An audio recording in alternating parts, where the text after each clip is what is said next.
Back to another season 3, episode 44. I'm JT, joined by my good friend Frank and some guy we know, Lounis. How's it going, guys? um, I'm just gonna break us right into the news and notes here. I don't know about you guys, but we're in that point in the off season where there's just not a whole lot Not a going ton. on. It's the OTAs that we do have some releases, some rumors going around, I guess I'd say, but otherwise it's kind of a lull of the dynasty time. But that's also a good time for you to start, I don't know, buying, selling, trying to make the big buys and sells of the off season. Maybe not focus on fitting your team right away, but at least establishing what your team is going to be looking like, and getting players that are overvalued off your roster, players that are undervalued on your roster. And speaking of players that have a weird valuation, we already have one in Rashad Bateman, who has gotten a cortisone shot for his injury. If you guys remember last year, Rashad Bateman missed the end of last season with a Liz Frank injury. The year prior to that, he missed a good chunk of time due to a groin injury. So we haven't had a full season yet of Rashad Bateman, and his value has been all over the place. I think if I look now on the Bulletproof Yeah, I was going to say, FF.com ADP, who's he around which now? it scrapes it from sleeper. So in startups, Rashad Bateman's going at 9-12, the end of the 9th round. He's wide receiver 41. He's behind the likes of Jonathan Mingo and Keenan Allen in terms of wide receivers, and then ahead of Mike Williams and Kadarius Toney. So that's right around where Rashad Bateman lies. And with Zay Flowers and OBJ getting added, Mark Andrews there, I want to know what your guys' valuation of Rashad Bateman is right now. Probably just not investing in him. I'm not drafting him. I'm not going to be trading for him. Realistically, a mid-second is right around where I would probably have him valued at. I don't think he's necessarily like miles better or worse than the receivers he's being drafted around. So if you do pick him up, let's say like early 10th of a startup, I'm not going to be someone who's unhappy with that. There's definitely a lot of upside there. Problem is, I think that Zay Flowers is more dynamic, and especially once Zay Flowers gets acclimated to the offense, I think that there's a good chance that he adds more than Bateman does. OBJ, I think, is if he's at least as good as he was previously in the league in the seasons that we've seen him play, easily he's better. Like you said, Mark Andrews is going to eat. I just think this might be one of those scenarios where Bateman is kind of just a better. Did you guys hear that ding? I just set up my freaking messages to go through my computer, so now I'm going to be getting text messages dinging in my ear. No, it didn't go through this. Okay, good. I was going to turn that off instantly. But yeah, I think this is one of those scenarios where Bateman could still be fine, but he's just probably going to be too inconsistent to where you really want to have him in your lineup week in and week out.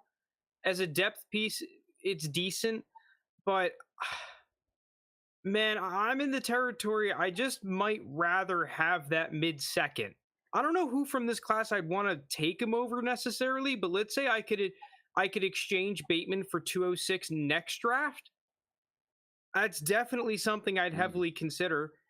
And especially like if we start looking at kind of like running backs around his range where he's apparently cheaper than David Montgomery, Alvin Kamara, AJ Dillon, Brian Robinson, James Conner. All those veterans, I think, add you more from a points perspective. And I even think that there's players, especially like looking at these tight ends, that potentially offer just as much upside as Bateman. So I'm probably just not going to be investing him at all. I lean the same way. I would accept that future 206 for Bateman. I think the tricky part is not so much as like how we viewing it from the outside of someone who doesn't have him, but if you do have him on your roster, you probably spend, where was his ADP around him who's being drafted? Like a late first, if not like 201 or something. At this point, has it like with all the news, like are you worried about his value dropping like too much? Where you just are like, okay, I'm just going to hold and hope for the best? So are you trying to jump off ship now? I kind of want to jump off ship now just because if he doesn't do really well in the early of the season, then I think his price goes down more. And then I do think he could become a buy because his profile from college was pretty good. I wasn't a huge fan of him as a prospect, but there is something to be said about his long-term value, right? Because I don't think that he is like a terrible receiver. I do think he offers you a decent amount. So he's just not low enough for me to want him. If he drops, let's say, another round to where, because then you start looking at the receivers going like in the 11th, kind of like what Gabe Davis is valued at right now. If he reaches Gabe Davis territory in that 11th round or like mid 11th round, then I think his profile, he wasn't like horrible his rookie season. I do think he could turn it around, whether that's on the Ravens or not, long term. Here are some trades that involve Rashad Bateman in the past 3 days. We have Rashad Bateman and a 2024 first for TJ Hawkinson. We have Rashad Bateman for Cortland Sutton, a 2023 third and 2023 fourth. Doesn't say where. We have Rashad Bateman and a 2026 fifth for Juju Smith-Schuster and James Robinson. We have Rashad Bateman for a 2024 first. Rashad Bateman for Pat Freiermuth. Rashad Bateman for Elijah Moore. Rashad Bateman for James Conner in a third. Rashad Bateman in a third for Aaron Jones.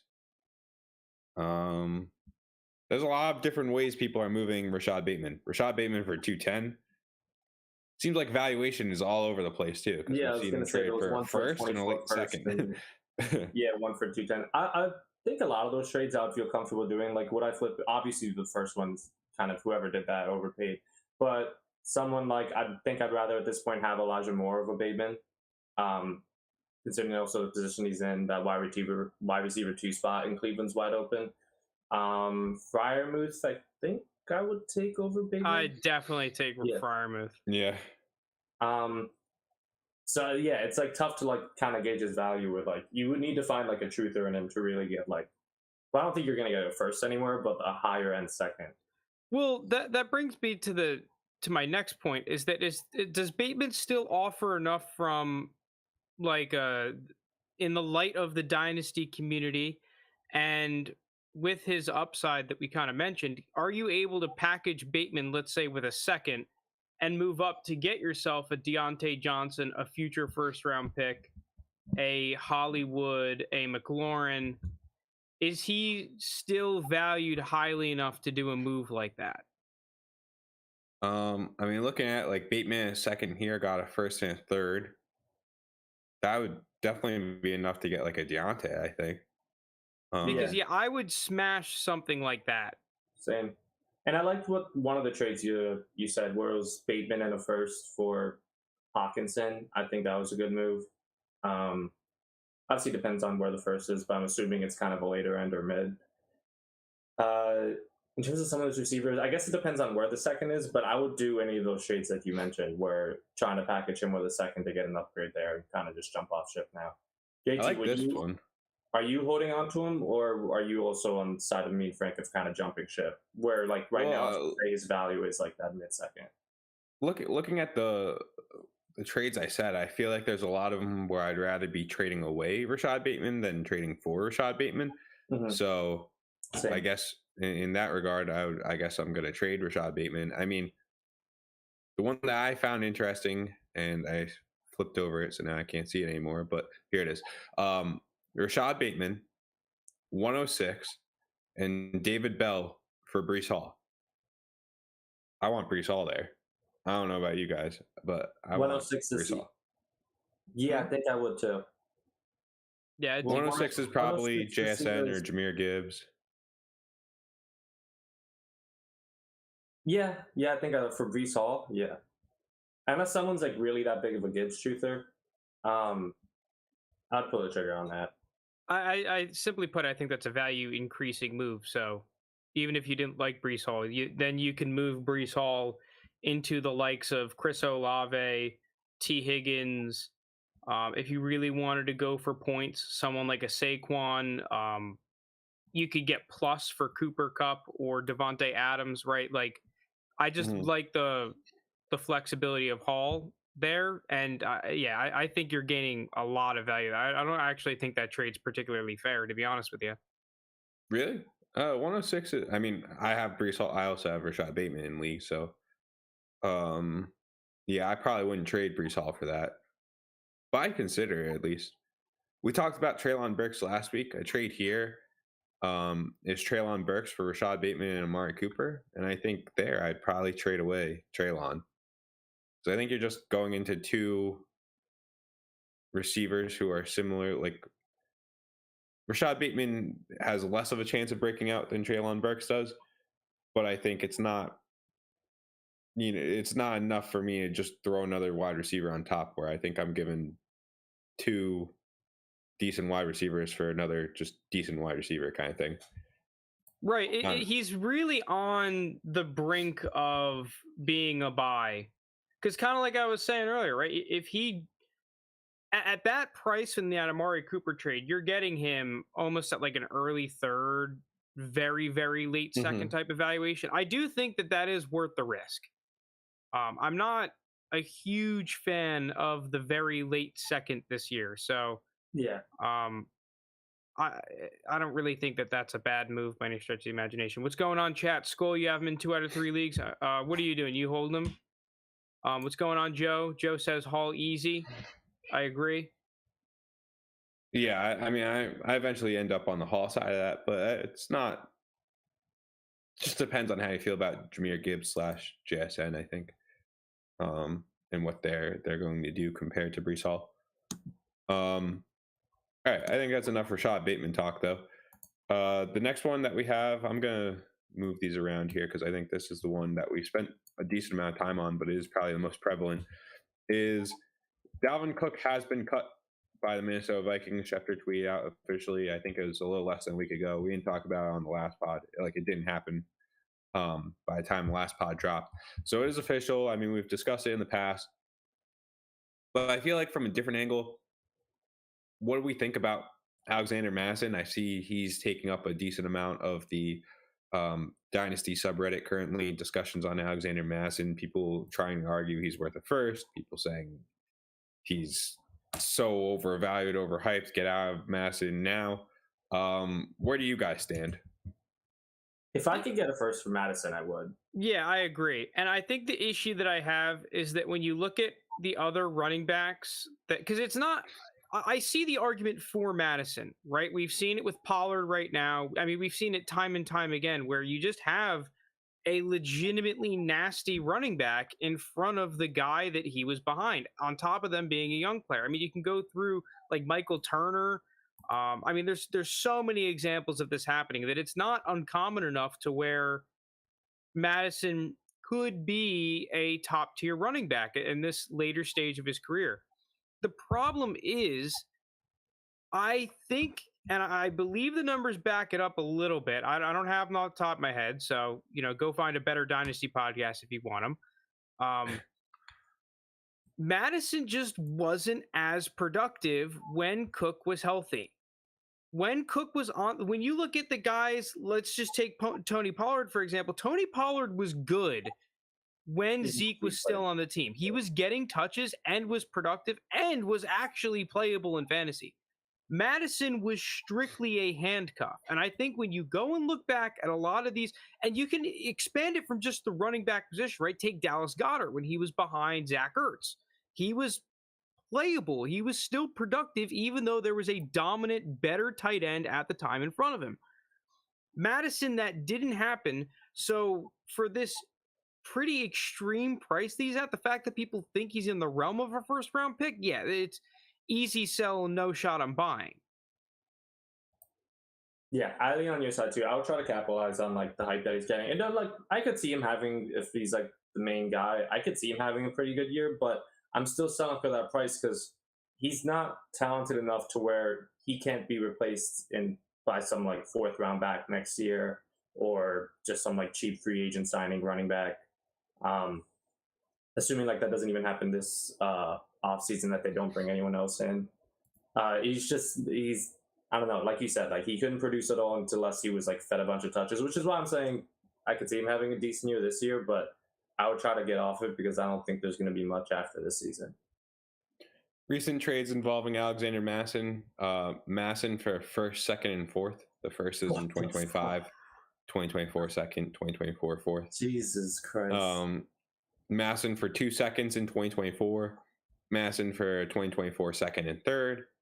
Mattison for John Mechie in 2024 second. Mattison for Hollywood Brown. Mattison and Khalil Herbert for George Pickens and Nico Collins. I'm going to try and focus on solely Mattison trades. Mattison for 2024 first. Mattison for 108 this year's rookie draft. Mattison for 2024 first. Mattison for Sky Moore in a third. His price is a little bit jumpy because I think we can all agree that the first are pretty smash sell Mattisons. I would be in that camp though, and I think compared to Rashad Bateman, this is a much better player to do it with. Doing that, especially if you're a contender, Mattison in a second for a first or first equivalent player. So to me, that would be like a Hollywood, a Deontay, a McLaurin. Those are probably the cheapest first round pick straight up level players that you could get. Obviously, anything higher than that, I would also do, right? If you could do, let's say, picking up DJ Moore, picking up Brandon Ayuk, even Jerry Jeudy, Treylon, Deebo Samuel, any of those types of players, I would be gladly selling Mattison in a second for. I'm with you. I can't believe someone traded on the sell in a second. Someone traded first, second, and fourth for him. It looks more like it's 2 seconds. Second and third is probably more where he's valued. But you do like that Hollywood Brown trade, just straight up 100% doing that. Yeah. Realistically, I think that Mattison is closer to someone of like a Darrell Henderson caliber than. Oh yeah. Because I'm honestly scared that Keen and Nwangwu and the dude that they just drafted, I forget his name, McBride or McSomething or another. Dwayne McBride? Yeah, Dwayne McBride. That those guys are legitimately better runners, not as polished because Mattison's just kind of been around the block a little bit more, so you can kind of trust him with a decent sized workload.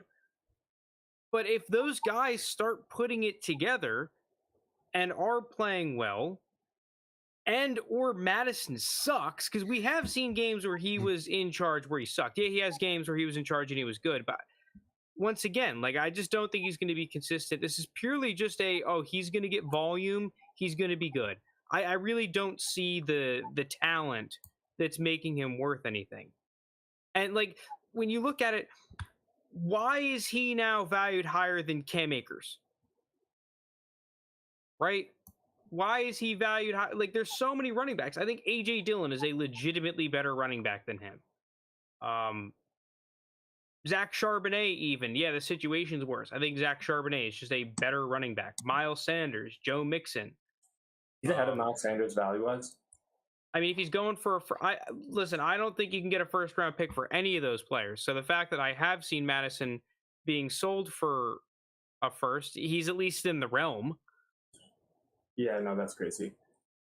But yeah, the hype. Ty Chandler. Yeah, no, see, that's just a guy that I don't really like. I was catching up on chat. It seems like mostly negative from chat regarding Alexander Mattison. I don't see Mattison as a workhorse. Skull does have Mattison Pollard on the same team. Skull, if you didn't have Mattison, I would have been shocked because you have every backup running back known to man. Okay. I'm going to move us along. Well, we could talk about Dalvin, though. We could talk about Dalvin now. True. So, Pro Football Talk came out and said Denver Broncos not interested in Alexander Mattison. Jake told me over the weekend the opposite was true, which I was like, oh, really? Why are they? Like, does that mean Javonte's injury is like that bad? Well, it turns out Jake was just wrong. It was the other way around. The Broncos are not interested in Dalvin Cook, which makes me think, A, he's still commanding a high price, and B, maybe Javonte is healthy, or at least healthy enough to go, and they don't feel like they need to spend that much on a second running back on that team. So I guess one, do we think Dalvin Cook signs before training camp, or at least during training camp before the actual regular season starts? And two, where did he go if he does? I mean, the Schefter tweet put out Dolphins and Broncos, and then the Broncos report came out, so I guess you'd have to say the Dolphins are the front runner. Hypothetically, that's a good offense and great landing spot for him to go to because it's going to be high scoring. I more so wonder, and I guess like we'll wait to speak on it in more detail, like once the signing actually does happen. I do think he will get signed before training camp. Like how it affects like a chain, like if like his rookie value starts to drop a little bit because he's going like 100% would. Oh yeah, 100%. Because he's going like early second, and then now I don't know where he's going to fall to. I'd imagine still in the second round. I just don't know how many picks down. And how much of a threat like he would still be to Dalvin Cook because they still also have Mostert. And there are people like I've seen people talking online who are like just convinced that Dalvin Cook's washed, and they're like, I don't know if a healthy Mostert is worse than him. But there are people who still think Mostert healthy can be a better runner. Well, you don't think so at all?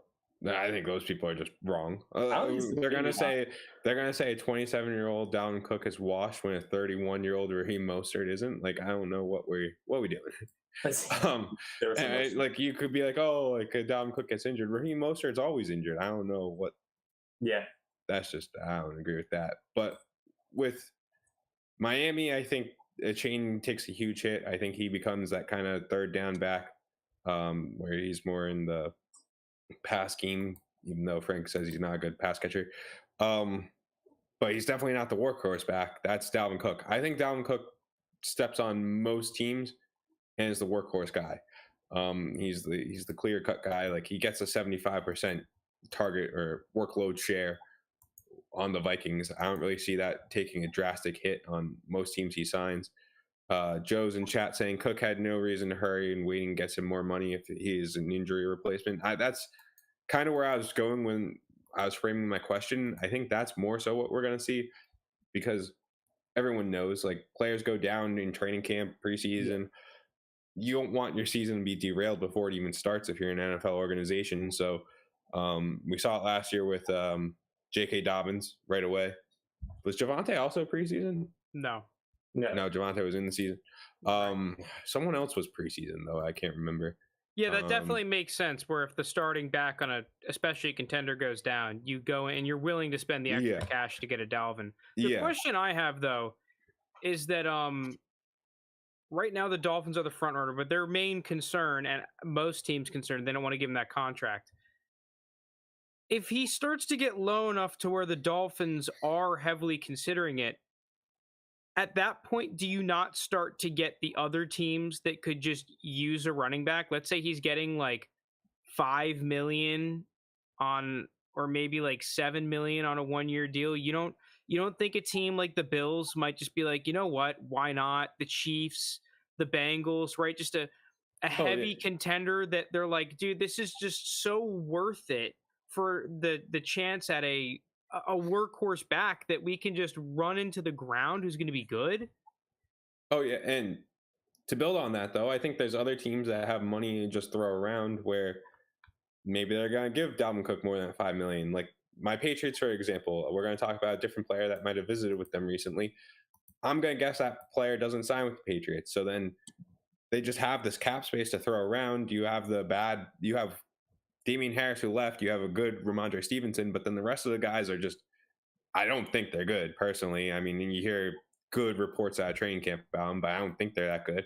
And this offense is pretty bland and gross as is. Why not bring in the likes of a Dalvin Cook? And I'm sure that's the same for other teams as well. I mean, the Browns might want to bring him in instead of Kareem Hunt if it's more, if they feel like it's an upgrade. The Texans, for example, they probably just have a bunch of cash to throw around at this point. I'm trying to think of other teams off the top of my head who might just want one. If he's just if this is purely a money move, one thing that does give Miami a big edge, that no state income tax. Yeah. And that's where his family's from and everything. So it's you don't have to move everyone out. It's there's a there's definitely an appeal for Miami for Dalvin Cook. Dude, but what if the Cooks just run Buffalo? What if it's just the Cook backfield? That'd actually be great. Too many Cooks. I'm interested to see if like Joe Mixon ends up in the same situation in a couple of weeks. I don't think he's getting cut. Wouldn't they have cut him already if they would, or is that like is there some stipulation that they can't? I am not 100% sure on like the dates with like when something's due. I just remember it's after June 1st that the So I don't know why you would wait 2 weeks to then cut him if that was the case. You think someone would trade for Joe Mixon? Yeah, I guess his contract's better than the offseason, though. Every single old running back that's gotten the massive extension's been on the block, and obviously no one's buying. So, yeah. At this point, I feel like Joe Mixon's going to be on the Bengals this year. I don't really see that changing at this point, unless more off the field issue stuff happens. But I'm not going to bank on that. All right, are we done with? Dalvin my Cook bold talk? Prediction? Yep. Zeke goes to the Vikings. Oh. I honestly hope that happens just for like all the hype that Mattison's getting. And then just that's just another reason to move off Mattison. Yeah, I'd be doing so now. Yeah. Like if you're worried about Zeke, I don't know about that. I think he just ends up re-signing with the Cowboys, but for just way less money than he was supposed to get. I don't really know where else he would go. I think it's funny that Zeke gave like a list of teams and then just like none of them have signed him. Well, like, he's in a similar spot. He wanted a better contract, so now he's in this limbo where he's not going to take like a 1-year, $3 million deal right now, and no one's offering anything substantial. Yeah, teams just are not going to spend big money on old running backs who, especially with the case of Zeke, looks to have lost a step from there.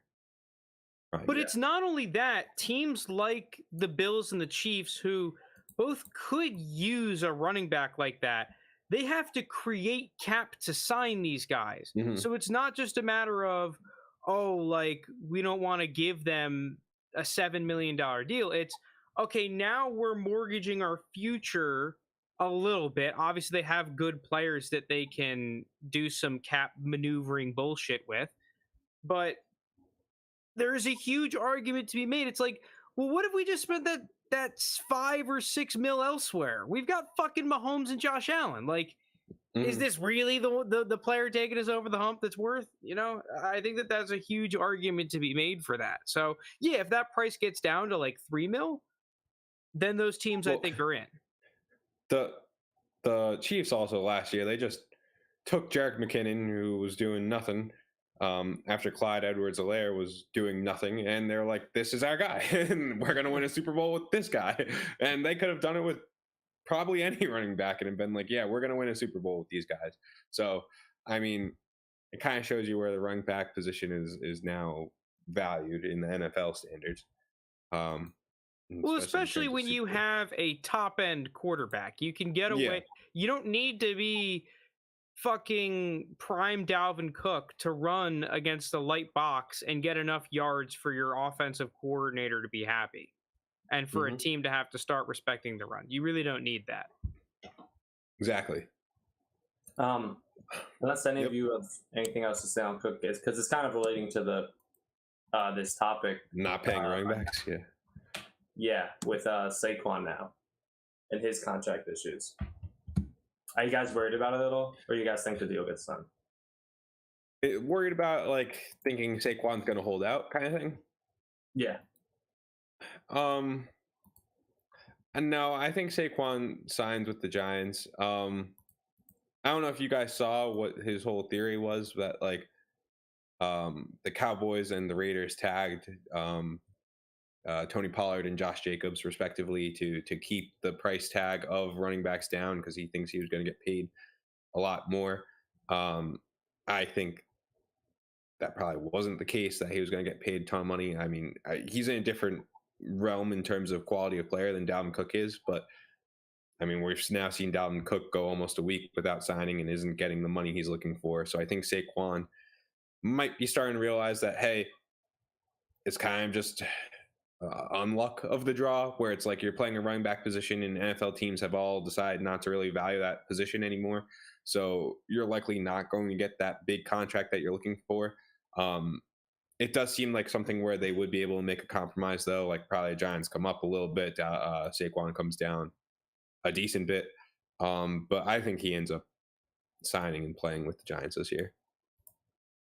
Yeah, I agree. I just don't know what's going to happen. They're in a weird spot now because Saquon is Saquon, right? He's a nasty fucking player. So, but yeah, like we've seen it time and time again. You want to give him $13-14 million a year over an extended period of time, 2 years down the line. That is a horrible contract for you. And you have to do exactly what the Vikings did, or you have to sit there and just be happy. Right. So like you're and I'm not saying that this couldn't be the case, but you are betting on Saquon being like fucking Adrian Peterson. Right. Yeah. Like that's and he very well could be. He has the talent to, but it's not guaranteed. And we've seen some of these running backs fall off a cliff out of nowhere.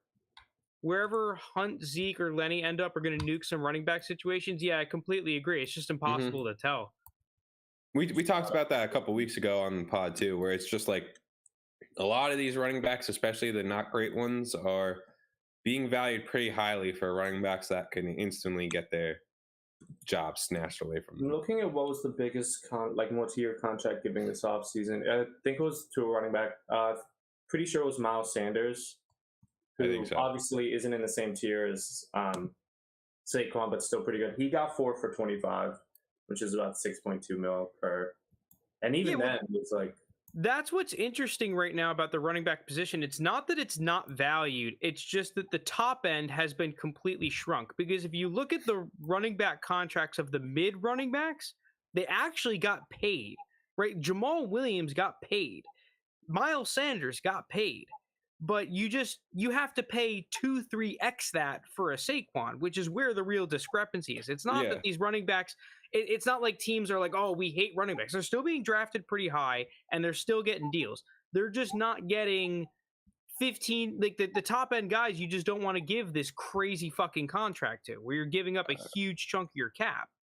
I think where GMs are looking at it from allocation of their salary cap, they're seeing like, oh, obviously, I want my quarterback on the rookie deal, but if I don't have him on the rookie deal, like I want my quarterback to be getting paid. After that, probably edges and everything. And they're not looking at running back as one that they want as a big allocation of their salary cap. They don't want to be tied down to a running back. So seeing the likes of a Saquon getting that $12, $13, $14 million of the cap, that's it's tough for a GM to put the pen to paper and sign Saquon to that kind of money. When you can get the likes of Miles Sanders for $6 million or so, and Miles Sanders is not nearly as good as Saquon Barkley, but he will do a serviceable job. And I mean, we just saw him with the Eagles. If you have the good quarterback and wide receiver surrounding him, it doesn't really matter like how good your running back is. Like that's not the key point or the key part of the team. So it's kind of that's how a lot of the data analytics in football is getting more and more and more prevalent.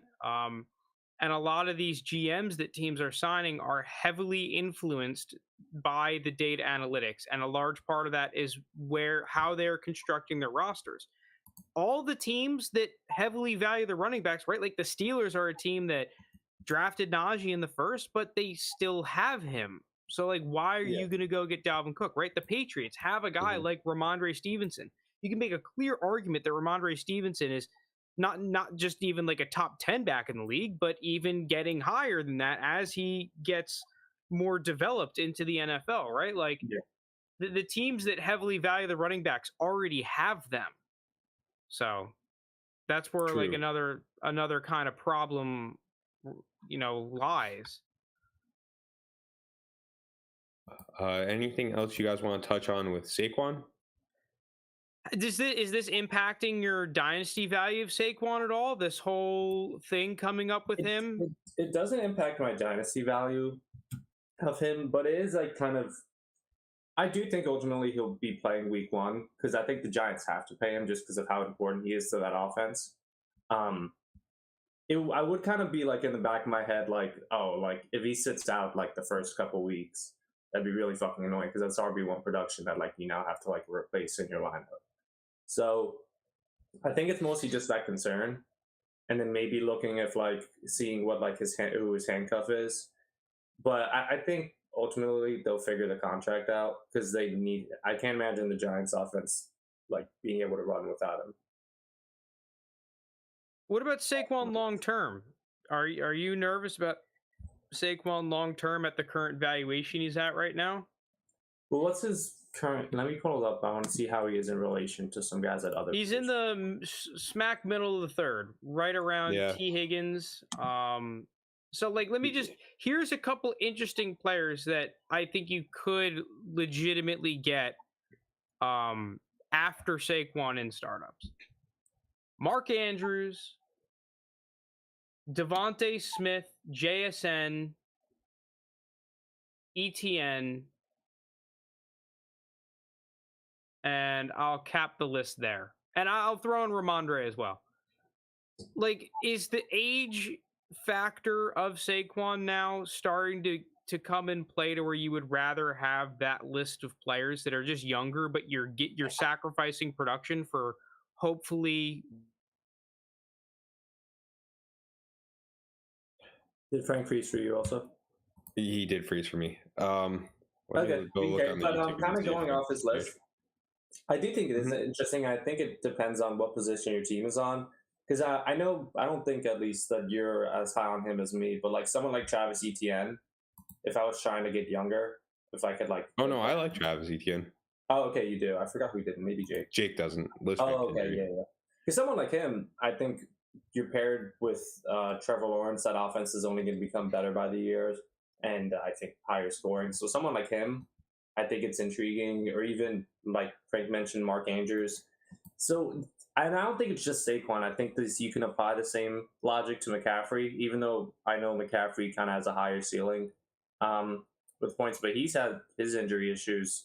And so those running backs, like, unless I'm like really with Saquon and CMC, unless I'm like really viewing like I'm trying to win the chip this year, if I become a middle of the road team, or especially kind of like a lower end playoff team, whatever that may be, I'd be looking to get younger. I think it only makes sense to kind of still be keeping those guys, especially when their value is still so high for running backs who are like 26 years old, turning 27 soon, if you think you can win a championship with them this season. So where I touch on that, McCaffrey, I disagree with. I just think he is that cheat code. So I'm not moving off McCaffrey. Saquon, the only one that Frank listed that I would probably move off Saquon for is Mark Andrews, just because I think what you're getting from Mark Andrews at that position long term, in a position that's really barren right now. Yeah, that's appealing. Otherwise, I'm just gonna stick with Saquon. I'm not moving him for the likes of Ramondre. I'm not moving him for Josh Jacobs. Etienne's like nice, but he does have that Liz Frank injury. Also, I don't know how much Tank Bigsby is going to eat into his workload. So I'm not completely sold on Etienne, not sold enough at least to trade Saquon for him. So yeah, for the most part, I think Saquon's decently valued. There are players ahead of him that I think I'd just rather have Saquon over. I mean, Tyreek Hill's one of them. Jahmyr Gibbs is another. CJ Stroud is another. Where I'd just rather have Saquon. Obviously, I'm not a big fan of Anthony Richardson, Bryce Young. I'd rather have Saquon over both of them. Chris Olave is a weird one. I don't know if I'd take Chris Olave or Saquon, but just from what we've seen from Saquon so far, he's kind of superhuman. Like he's that. Yeah. Adrian Peterson kind of player, like Frank was saying, like that's kind of what he has to be. Well, that's kind of who I think he is. I do think he's probably nearly appropriately valued, though, looking at the Bulletproof FF ADP, where he is smack dab in the middle of the third. I'd probably just bump him up a couple spots much more quickly than I'd bump him down a couple spots. So that's about where I'd value Saquon. I don't know what Frank was going to add on top of this, if anything. But we're still without Frank, so I think I'm just going to transition us to the next segment, and then maybe he could backtrack us if he wants, but otherwise we'll just continue on. And the next segment is DeAndre Hopkins. We've talked about him a couple weeks now. He's visiting with the Titans and Patriots, which honestly, probably not two teams that you would want him to sign with if you have DeAndre Hopkins on your roster. Not that look, I think wherever DeAndre Hopkins is going to go, he's going to get crazy target share. He's going to be good, but it's just like, who would you prefer between those two teams? And if you had Hopkins, I think I'd lean the Patriots. Yeah, where I'd want Hopkins to go. Yeah, just because I think Mac Jones, I think that team's going to throw it more with Bill O'Brien. Like, this Titans team, all I've seen them do is run the ball. I'm not really convinced it's going to change anyway. So yeah, I think Hopkins on the Patriots would be better. So you agree with that? Yeah, I would. He doesn't have any other scheduled things, right? I saw the report. I think he met with the Texans too. The Texans sound like is a landing spot. Yeah, let me see what's up with. I'm not for the Titans. I don't think, because I'm still I don't think it quite as high as you, but very high on Treylon Burks, and I think there's no chance they could support two receivers in that offense. With kind of how it's been trending, along with Tano's injury history and everything, so I wouldn't be. And who do you think would be I guess D-Hop, but I think Treylon Burks could overtake him if they're on the same team by the end of next season. Nah, it's D-Hop. Wherever D-Hop goes, he's probably there's very few teams that I see D-Hop ending on where he wouldn't be the number one wide receiver. And I think the Patriots and Titans are both teams where he definitely is, and I don't think he's going to give that up, barring he stays healthy. I'm not sure where else DeAndre Hopkins would go, though. I remember the Bills being a bit need. What'd you say, the Ravens? Yeah, they kind of. No, I said they kind of got eliminated after they signed OBJ, because a lot of the receivers, a lot of the teams that you think would add someone like Hopkins already added a vet. Like the Cowboys would be one that comes to mind, but they added Brandon Cooks already. And then he's apparently looking for a similar contract to Odell's, which was kind of pricey. So it'd have to be a team with a decent amount of cap room as well. I think the Texans make a ton of sense. Because I'm trying to think off the top of my head which team makes sense that needs a receiver that hasn't added one besides the Texans, Titans, and Patriots. Yes, maybe Carolina if you want to say them, but I'm looking at Pat McAfee show, and they had a segment all hints leading to DeAndre Hopkins joining the Tennessee Titans. It looks like it's gonna be the Titans. If he does go to the Titans, do you think that affects Treylon at all? Or how much? Yeah, it definitely does, because Treylon's going from the wide receiver one on this offense, which it probably wasn't going to pass the ball a ton, to the wide receiver two on this offense, which probably isn't going to pass a ton. It took a crazy target share for AJ Brown to have successful seasons on this Titans offense. Treylon's it's going to be very difficult for him to have that kind of target share with DeAndre Hopkins there. And then you see the numbers wise, the type of season AJ Brown put up as soon as he left that offense kind of towards a more pass-centric offense. Yeah. So if DeAndre Hopkins were to go there, I think Treylon takes a pretty decent hit. So I'm not.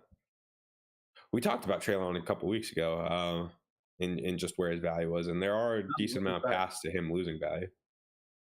Hey, Frank.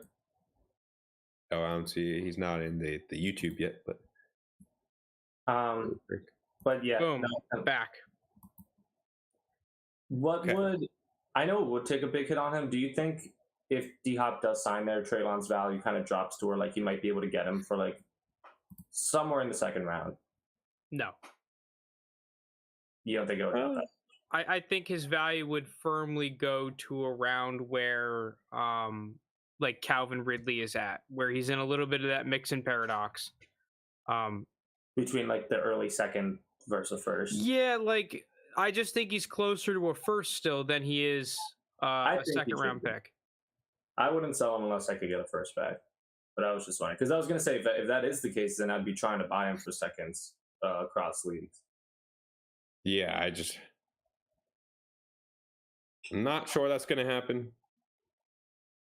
I don't know. But for Frank, we were talking about D-Hop to either the Patriots or the Titans. It doesn't really seem like that's an ideal landing spot either way. McAfee show was talking about all hands pointing to DeAndre Hopkins going to the Titans earlier today. What do you think about that potential? I mean, to me personally, it doesn't really impact Treylon's value a ton. I think it does. No, because Treylon is in that boat still, where if he's a good player, he's gonna get his. So, yeah, but I think the problem is more so this philosophy of the Tennessee Titans offense and Vrabel and what they do, where if D-Hop ends up on the Titans, I think he's just going to be the number one wide receiver. I don't think Treylon's better than D-Hop. D-Hop always commands a crazy target share. And then I compared it to with A.J. Brown, where he needed a very high target share to put up even borderline wide receiver 2 numbers on the Titans. So I don't know how much production you're going to see out of Treylon if he is the second wide receiver on the Tennessee Titans offense. Yeah, I mean, I think his production might take a small hit, but I still don't really care all that much because I think one other thing that at least I'm thinking about is just a potential philosophy change with this Titans offense. The fact that do you think they'd pass more if they feel more comfortable in those 2 receivers? I think some games they definitely would. I'm not sure this is like in every game, they're always going to pass more. But how I look at this Titans offense right now is if you're going to do the same thing that you've done the past 2 years, your offensive line is now the worst it's been. And this is now the oldest that Derrick Henry has been. So, like, cool, you guys can go ahead and do the same recipe and just try to be Henry merchants and run the ball the most in the league and throw the ball the least in the league. But now I think that compared to every single year that this has worked, you're now at the weakest tactical advantage doing it. So I feel like the Titans in the back of their mind should know this as well. I'm trying to see. Here we go. Okay. I'm looking at. Oh, I want this. This is just an experiment that I'm running through. I have no clue what the answers are going to be. But the Raiders, I want to see how many pass attempts they had in 2022 compared to 2021. Yeah. They had 20 in 2021, they passed the ball 38 times. In 2022, they passed it 34.5 times. So they went down despite adding Devontae Adams. I just don't know if I see a philosophy change happening with the addition of what's his face, DeAndre Hopkins. I don't know if that's like I don't expect it to go up, barring any big coaching changes or anything. Yeah, that's fair. I don't know. I just adding D-Hop. It probably it eliminates Treylon from being a 25% plus target share type of player this year. I will 100% give you that. But in terms of actual tangible value difference, like JT, you're now all of a sudden not valuing Treylon at a late first round pick. I just think he's not going to see a big value increase if DeAndre Hopkins is there, barring DeAndre Hopkins staying healthy. You know what I'm saying? Like, the masses aren't going to go out and all of a sudden snap up Treylon Burks because DeAndre Hopkins is there. Probably the opposite. So if you're looking at a value perspective, I just think this could just be another punt year for Treylon, kind of like a Rashad Bateman, where it's like, if that is the case, I'm going to send offers for him after the year, or maybe like mid-season. Wow. Oh yeah, that I would do, because I still think he's a good player. I mean, time will tell what he's doing, but it's signs are pointing to it's a very difficult path for Treylon Burks to pop off if DeAndre Hopkins is there. Well, the thing is too, though, going back on the AJ Brown thing in 2020, Corey Davis's last season with the Titans. In 14 games, he was able to put up 984 yards and 5 touchdowns. If Treylon's able to do what Corey Davis did in that Titans offense, isn't that because though AJ Brown missed a few games? What year was this? maybe, but Corey Davis missed a few games as well. That's a good point. What year was that, Frank? That was 2020, his last year with the Titans. So in 2020, AJ Brown also played 14 games. So maybe there was a slight overlap of them. What did AJ Brown finish with? AJ Brown in 2020 finished as wide receiver 9 in standard, 12 in PPR. He had 106 targets, 70 receptions, 1,075 yards, 11 touchdowns. Okay. So he still had a really good year. I think that's a fair point. Yeah. That you brought up with them kind of changing their philosophy. I don't know. I'll be rooting for Treylon to do well. But let me ask you this: like Treylon finishes as wide receiver 28, 25. Like, is his value going up? Is it going down? Like, where? I think it would go up if he finished around wide receiver 25. I think it remains relatively consistent. All right, because maybe all things considered, I think that's probably what you'd be looking at then. Like, if he's getting that Corey Davis kind of season, that's probably what you're. But I think that's a dub for Treylon. I think if you have Treylon and he puts up just under 1,000 yards and a handful of touchdowns, I'm completely fine with that. He was playable. His value has remained consistent. And now he has his trajectory is consistently going up. There's a very realistic chance that the season after he puts up over 1,000 yards. My argument then is you could probably just buy him after the season for a similar price and then reap the benefits in the following year, if that's the case, where you might be able to instead transition to a different player that might pop and then just pick him up the following year. Like I'm looking behind him. There's not many wide receivers, I think. Time out, because you're not factoring in the fact that his price is going to dip if D-Hop gets there. So you have to sell after the D-Hop dip and then buy back the following year. Okay, that part, I see what you're saying there. So do you get out of Treylon now? Well, I guess if D-Hop doesn't end up there, then what's the point? Yeah. How far down do you think Treylon would tank if D-Hop ends up there? He goes to where Jahan Dotson's being picked. Okay, so like a full round. Yeah, like a round and a half. Maybe he goes to where like Hollywood and Amari Cooper are at, but then I think he's definitely a buy. Hollywood is so underrated. That's the thing. Like, I feel like I'd rather trade Treylon for Hollywood. I think Hollywood's, first off, he's got the benefit of DeAndre Hopkins not being there. I think you buy into Hollywood right now, you get the Hollywood pop from this year that I think is going to happen, and then you just trade Hollywood when he's appropriately valued for someone like Treylon who might be then undervalued. Okay, how about Deontay instead of Hollywood? Because I think we're all on the same page with Hollywood. Well, Deontay I'd put in the exact same realm. Okay. All right, so, then you just named two receivers. Then maybe, I mean, listen, if you believe that, then maybe you should, especially as a contender, try to sell Treylon before this happens, and then if you really want him, you can buy him back at basically what you sold him for.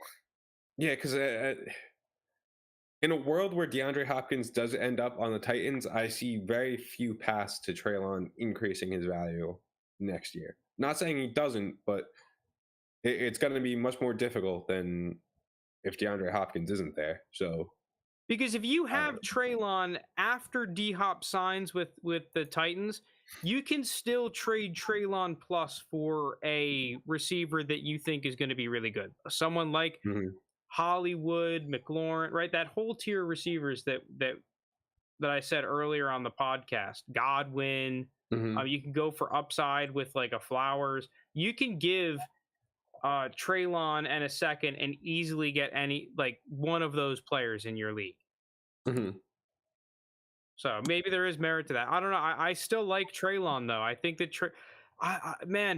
I'm looking at these videos of the Titans and how Treylon is carrying himself now and everything, and I feel like it's clicking. I feel like Treylon is now like he's stepping up into that player that he's supposed to be, and all the arrows are pointing up, and it's not like glaring in your face like, oh, OTH Treylon's the best player to ever exist and touch the field. No, it's just like, dude, he seems fucking confident, and this is a team that needs someone like a Treylon to step up.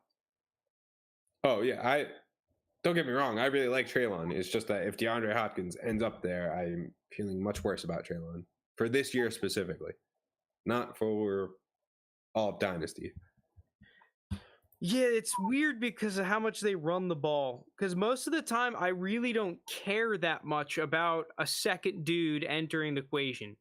3 dudes, that's a little much. You have to really be a baller because when you have 3 receivers, you have to be a pretty good offense or have like the shittiest tight end in the world.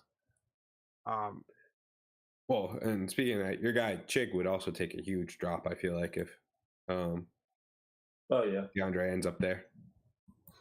Yeah, I don't know, because like, what if DeAndre Hopkins just makes this offense better? Because part of what has to happen with that Corey Davis, AJ Brown scenario is that you have to be really efficient on your targets, and you have to be a pretty good offense, right? Like you can sustain more players when your offense is actually good. Yeah, I mean, just like more scoring opportunities. Like you saw AJ Brown finish wide receiver 9, you said in standard, or 12 in that last year in Tennessee, when he only had like 1,000 receiving yards, but 11 touchdowns, which kind of carried it. So I think that's the path you really need Treylon to take. It's just having like close to 10 touchdowns, if not more. So it'll be interesting. I don't know. I think DeAndre Hopkins probably gets signed pretty soon, like in the next week or 2. Oh. Or do you think it's going to be something that drags out into camp like you guys thought with Dalvin Cook? It doesn't sound like it. Yeah, I think so. Sure. Yeah, I would guess he signs sooner rather than later. But I don't know when. Anything else you guys want to add on? Nope. On top of the any other segments you want to talk about? Are we out of the segment zone? We're out of what we were originally scheduled. We're out of the regularly scheduled program. Now it's part of the off season. And now it's 3rd and 20. Sports in general too. Basketball's over now too. Yeah. I saw a topic on Twitter that I found interesting, and it has to do with Garrett Wilson. Is Garrett Wilson being overvalued currently? Because a lot of the Garrett Wilson truthers are kind of just expecting him to become like the next best receiver in the league this year with Aaron Rodgers. Is there an argument to be made that Garrett Wilson is not that good and he's more so kind of like the back half of top end receivers and should be valued more closely to someone like a T. Higgins in Dynasty? I think he's a tier above that T. Higgins group. Let me see where he's at right now. Him and CeeDee Lamb are neck and neck, pretty much tied at wide receiver. Like him, CeeDee Lamb, AJ Brown are probably all in that second tier of receivers, like the 1B to the Jamar Chase and Justin Jeffersons. I mean, you guys know how high I think he's deserves to. If I were making Dynasty receiver rankings, I'd have him as my wide receiver 3 in Dynasty. So I don't think it's being overblown that much. I think he's about to have like an insane monster season. I think it's fine where he is. Because I think I might agree with Lounis. Yeah, I do too. I just was gonna see if you guys. I don't know, because I saw like, someone was ranking their top 10 actual receivers in the league, and I think Garrett Wilson was not in them. And that's just for the short term this season, right? Yeah, not the Dynasty perspective. But I don't know. I thought it was an interesting debate whether or not Garrett Wilson was being. I also have him as my wide receiver 3. I would take him over CeeDee and AJ Brown. I think CeeDee and him are like generally speaking the same value, right? Like I think if you can get a plus on top of Garrett Wilson for CeeDee, I'd do that, and vice versa, I'd do that. yeah, I think he's fairly I'm the same way. valued. Yeah, and I do think even like in terms of top 10 entering next season, I wouldn't be surprised at all, and I kind of expect him to finish around like top 10, top 12 finish, and then he's going to be what, about like 23 years old. So I expect him to be around there, and I don't think those are like someone like you could say like a Tyreek Hill is going to be better next season, but which one are you picking in Dynasty? Garrett Wilson by a mile. Yeah, that's no brainer. So I don't know. I mean, people could say that, and if they want to think that and try to sell on it, I'm good with buying Garrett Wilson at his price currently, because I think he's right there with like those. Obviously, he's not passing Chase or Jefferson, but I for me, he's like solidified wide receiver number 3. So let me ask you this: in a startup draft, very early, would you trade 2 firsts, 2 seconds in your startup to go move into like the early second and pick them up, early mid second? 2 firsts and 2 seconds. Startups is kind of tricky because I guess you would have to like make the rest of your roster around like you're not going to do what a lot of people do with startups where like you're just going to tank the first year or two. I would be okay with doing that. I think if I was just the rest of my roster played out to make it competitive immediately, where I'm not giving up like a 102. Well, yeah, if you're like picking in the top handful of picks and you're getting that like stud QB1, I mean, let's do 7th pick in the startup, right? You don't even have to be in the top half. You pick up Lamar Jackson or Trevor Lawrence, you trade up into the early second to pick up Garrett Wilson, and then you have either Dak Prescott, Bryce Young, Kyler Murray, CJ Stroud, Deshaun Watson, Anthony Richardson that you could pick from. One of those will be available. Or then you could pick up Jalen Waddle, Amon-Ra, Olave, or your RB1 and Jonathan Taylor, Breece Hall. That's a pretty solid start. It's just, is he that level, right? Like, is he there? Here's trades that have happened recently with Garrett Wilson. And then you guys could judge what he's worth. Garrett Wilson for Justin Fields straight up. Garrett Wilson for Chris Olave in a second. Garrett Wilson for Jordan Addison in a first. I'm trying to find more just sole Garrett Wilson. Garrett Wilson in 2025 first for CeeDee Lamb in 2024 second. Garrett Wilson for a 2024 first, a 2025 first, and 2024 second. Garrett Wilson for Jerry Jeudy, Zay Flowers in 2024 first. Garrett Wilson for T. Higgins in 2025 first. Garrett Wilson in 2024 first, 2025 first for Trevor Lawrence.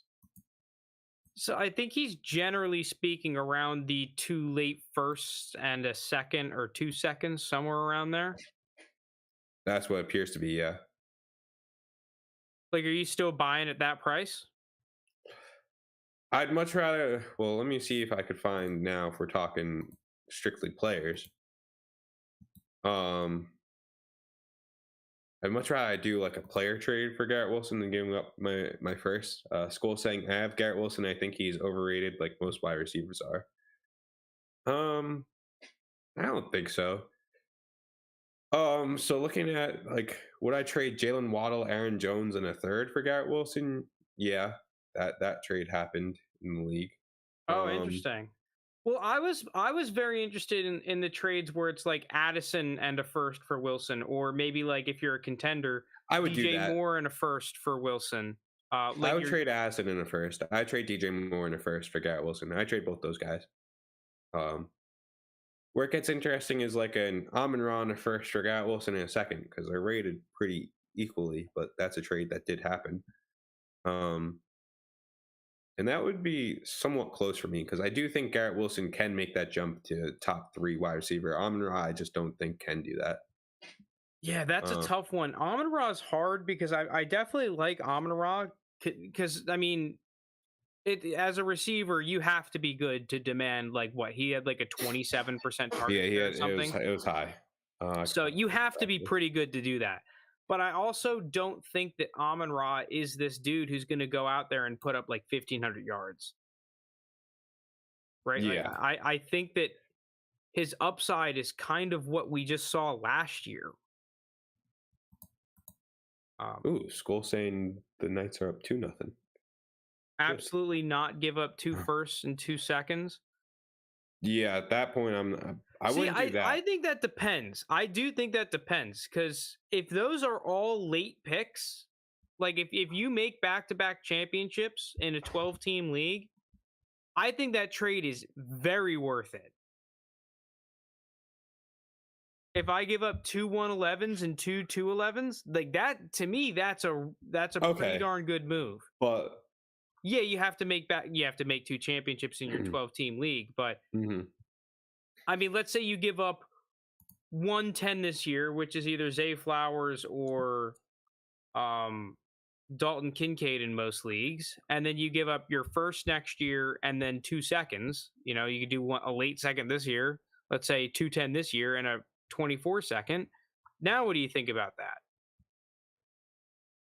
It's definitely not bad, but that's a lot of draft capital. Would you guys rather have 101 or Garrett Wilson? Oh, Bijan. Yeah, I think it's Bijan by a smidge. I was gonna say it's close for me. I could definitely see an argument for either, actually. On Keep Trade Cut, they're super close to one another. In startups, Bijan's 111, Garrett Wilson's 205. Yeah, in total rankings, they're 9th and 11th, with Bijan at 7690 and Garrett Wilson at 7,014. I think I would pick Bijan, but it's not like I'm having Bijan a whole lot higher. Yeah, that's fair.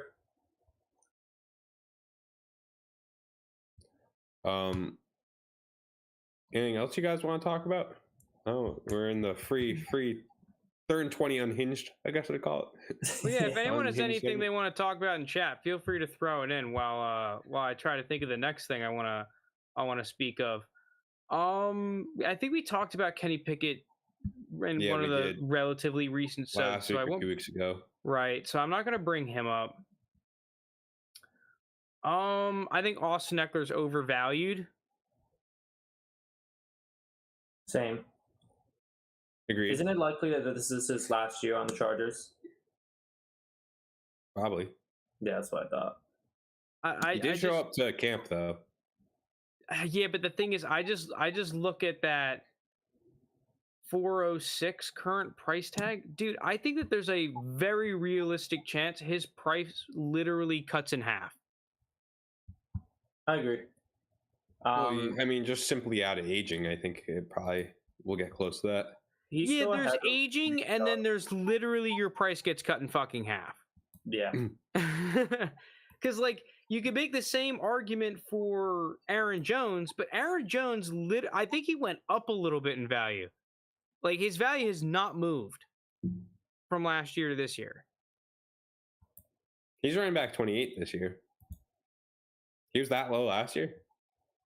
On the startup chart, he's where I think I picked him in the middle or later part of the 9th round, and he's early 9th round. Okay, maybe he went down like a couple hundred Keep Trade Cut points, but all things considered, he's basically the same price. Interesting. Because I couldn't get a first for him last year, and I still can't get a first for him. But I wasn't able to get a first for him like 4 years ago. Yeah. He's always just kind of been undervalued. I mean, now he's older, but besides that, I don't have anything off the top of my head. Christian Watson's going to be a steal in drafts. Ian, are you another Christian? What's up with the random? He's got a cult following. Yeah, dude. I'm with it. I saw some OTA hype today. He burnt Jair Alexander for like a 90-yard touchdown. Well, let's play a game. Are you taking Christian Watson over DK Metcalf, Mr. Ian? I'm not. Because there's another dude, Shadrach or something. Mm-hmm. Huge. Every single chat is Christian Watson, which is hilarious. I love it, but I feel like that's just the chat's favorite player is Christian Watson. I see him all the time. Every episode, we've got a message about Christian Watson in there. I love it. I'm with them. Here's someone I want to bring up. What about Hendon Hooker? What about him? No, thank you. Like, he's at low key pretty high in value. I mean, you look at the players he's ranked around: Cortland Sutton, Brandon Cooks. I mean, not like super highly valued, Darnell Mooney, but these are players that have some legitimate competitive and value upside that are around him. So it's not like he's, oh, I pick him up for a third for the dart throw. Like, you have to invest second round capital to pick up a Hendon Hooker. Yeah, I don't want Hendon Hooker at that price. I probably don't either. Lounis and I were just talking about, I think this was before you joined us, pre-sode, what we think about Joe Milton next year. I don't know, but he looks like a fucking beast. Yeah. He looks pretty crazy. He can sling the ball. Like, yeah, dude, I saw him throw the ball like 80 yards standing still. Yeah, I was bringing that up because I saw a thread on Twitter earlier today where people were trying to guess who is going to be kind of like the QB2 and QB3. I think people are assuming May is going to be the QB2, but trying to guess who's going to be the QB3 in next year's NFL draft. And I think it's going to be him, assuming he doesn't just like fall on his face this season. Which we've seen before with quarterbacks. But yeah. I think he's good. He's a fucking cannon. I mean, here's something we could. Are there any, like, as a rebuilder? Because I mean, I've been taking over shitty orphan teams, just dog shit orphan teams. Is there anyone I should be buying, like overpaying for, that they're just the best buys to go pick up? Cheap guys I like grabbing: Rashid Shaheed, Jalen Naylor. I did pick up Jalen Naylor in waivers in 1 or 2 leagues because of UJT. Nice. You said to pick him up in one of the sets, and I went out and like low round guys who you take away. Yeah. Just as a rebuilder, like, who should I be getting? I don't really care where they are, like, but I need them to go up in value. We've been saying all offseason, I still like buying Kyler, especially if you're a rebuilding team. And Hollywood. I think they're both undervalued. Because, like, I have Kenny Pickett in one of my rebuilding teams, and I don't really like Kenny Pickett. Yeah. He does have a lot of upside, but I can't get a first for him. Like, just like a future first. So he's someone that I would look to package with other shit to try and get someone who's pretty darn good, right? So, like, Jordan Addison, for example, if I really wanted him, I could probably give Kenny Pickett and some stuff to get Jordan Addison. I just need to find the dude who's going to go up. You should do a roster construction series. Why you roster the guys you do, and why you roster X number of quarterbacks, running backs, wide receivers, and tight ends in different formats. Yeah, that's interesting. To be honest, I haven't really operated a ton like that. I just kind of like to get guys that I think are good. But I will say, Skull, you've changed my look on the running backs, because I've seen you have some really decent success by just stocking a shit fuck of backup running backs, and it has kind of worked out. I think a lot of things go into it, like league format, if it's full PPR versus standard or half PPR, depending which way you could lean more towards receivers versus running backs. And then obviously Superflex or QBs, and in terms of, like, you probably want more if you don't feel great about your first two. Like, if they're not one of those, like, top, like, I don't know where, like, the franchise quarterback list cuts off of, like, guys are going to be comfortable with long-term. Maybe, like, it's more now than it was last year. So what is it? Maybe, like, 13? Like, the cutoff kind of gets around, like, Dak.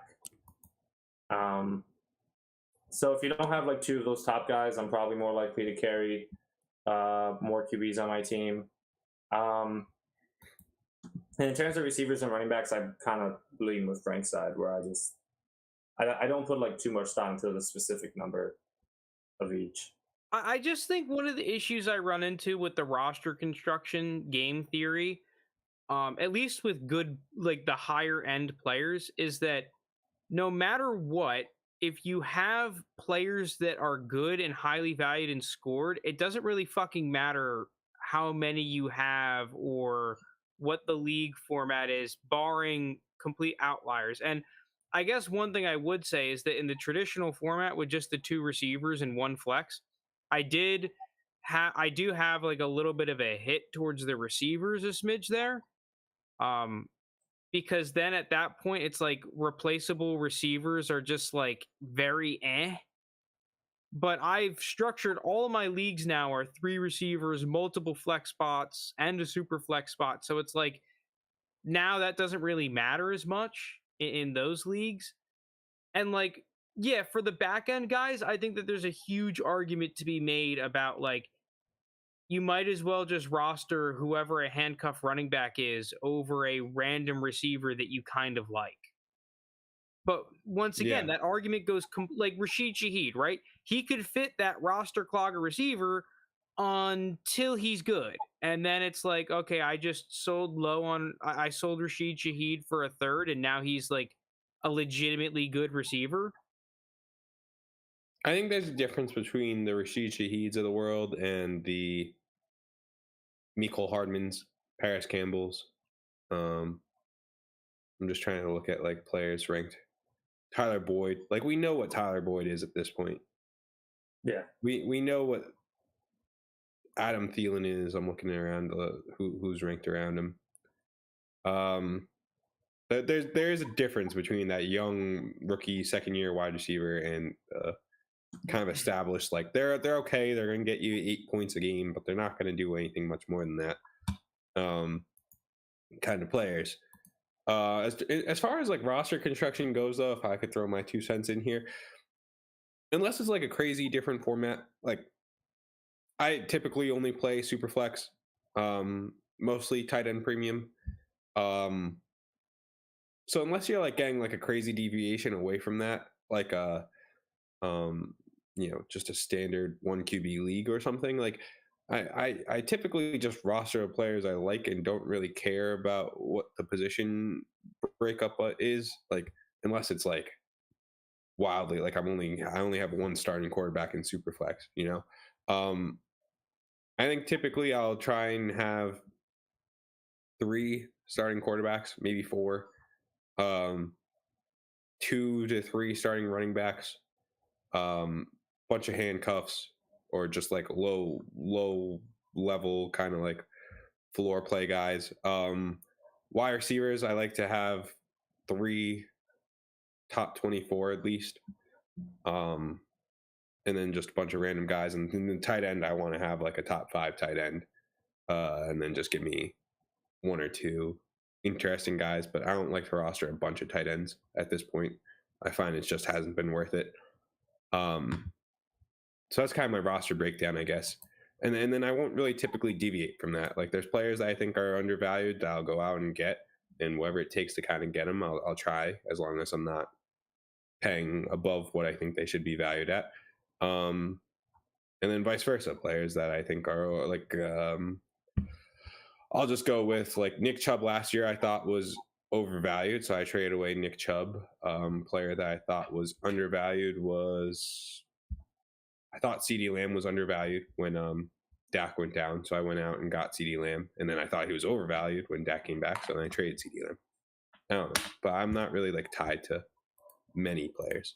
So I'll throw in 2 more things. One is that I think that this roster construction thing is much more important in leagues with a lot more starting players in your lineup or more players in the league. Because like going back to Skull's thing where he just rosters a shit ton of handcuff running backs, that's in a 14-team league. And in these 14-team leagues, depth is a big concern. If you lose 2 top players compared to your real contender 12-team leagues, you can't really replace that with the 2 extra players in the league, right? Because I'm in these 12-team leagues. I've had contending rosters like in our home league. I last year was able to make the championship without Cooper Kupp and without Lamar Jackson. That is probably not going to happen in your 14-team league. So, and especially like, we look in like these super large best ball tournaments, like you have to live by that now if you really want to win the jackpot. You have to do these roster construction theory kind of things. You're not going to win without it, or at least you're really kicking yourself in the shin at your chances of winning without it. So that's one thing. The other thing is that I think that in my process, this applies more to how I draft more so than when the league is going who I'm trading for and trading away and what players I want to keep and what players I want to discard. Because like in these super flex drafts, always hammering top end QBs early when I can, and then I want to go receivers in the mid rounds. And that's mainly because I think that the receivers and quarterbacks and even tight ends, just not necessarily recently, because there's not like a huge amount of like insanely good tight ends. That just kind of sets you up so that you're going to have a good team for both competing and for value. Whereas like when you invest in these running backs, unless they're of a specific caliber, so like Jonathan Taylor, I think is fine, but you have a lot of other running backs like a Kenneth Walker, even like a Najee Harris where he's being drafted. These are just extremely risky players to invest that level of value in. And when you have a clean slate at your disposal of players to choose from, I might rather just play it safe and take a Quentin Johnston or a Jordan Addison, because I can always trade, even when the draft is over, I can go and trade them for Aaron Jones really fucking easily, or trade into by trading them away and trading my draft pick for Aaron Jones, right? So like, I think the roster that's not even really roster construction. That's more like draft theory, I think. But I'm definitely open to that sort of stuff. I just don't really live by it. But I think I might start changing that up in the 14-team league a little bit, because that definitely makes a difference, right? If you have an army of those handcuff running backs, odds are that one of them is going to become productive just by opportunity. And that really helps in that format where depth is at a premium. True. Yeah, that's well said. Because I think in the 12-team leagues, dude, in the 12-team leagues, if you make good trades, you can make a roster of all nasty running backs. You can make them all nasty receivers. It doesn't fucking matter, because there's enough. Once you get to a certain value threshold, you have like a surplus of players. Like guys like, let me find a player like a Christian Kirk. Who for most good teams would start. There are nasty 12-team dynasty teams where Christian Kirk is now like a matchup dependent flex play. So it doesn't matter if that's a running back, a tight end, or a receiver. Like your team's going to be fucking nasty once you're at that level.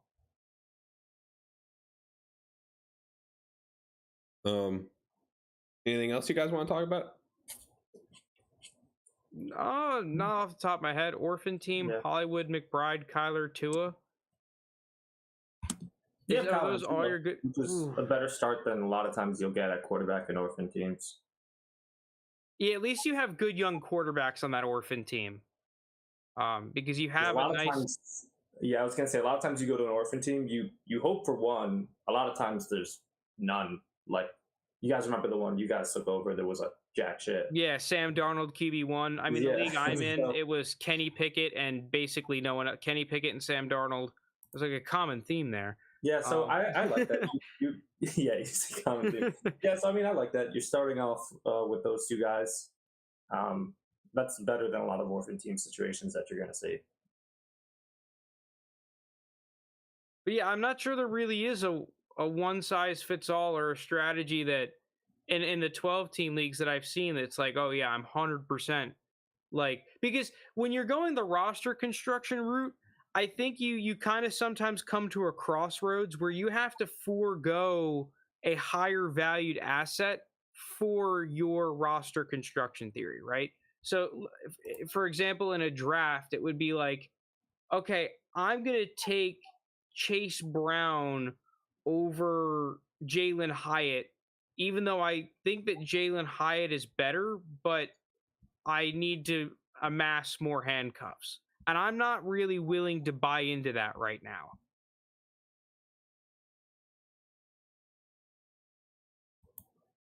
Can you repeat that? So Jalen Hyatt. So I think if I'm following your point. In a perfectly liquid market, you could trade if you are drafting at 211 or 212. I don't fucking know. Sure. Okay. In a perfect world, you can move back, pick up your running back, and then accrue the value difference between Jalen Hyatt and Chase Brown. Mm-hmm. That, to me, I am not able to do that a lot.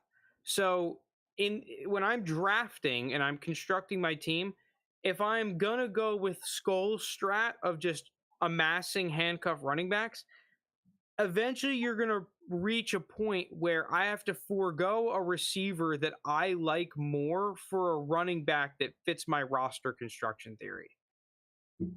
And yeah, the value gap might not be huge, right? Like, what's the realistic difference between Jalen Hyatt and Chase Brown? Yeah, like a third at most. Probably not even. I mean, in startups, it's what? Jalen Hyatt's 12-10 in startups. Chase Brown is 1305, so it's like a couple spots. It's probably negligible. You probably have people that are drafting Chase Brown over Jalen Hyatt. Right. But like as even Marvin Mims, right? If you like Marvin Mims and he's going, is that the right direction? Wait, I lost Hyatt. Yeah, like Marvin Mims is like a round higher than Hyatt. Mm-hmm.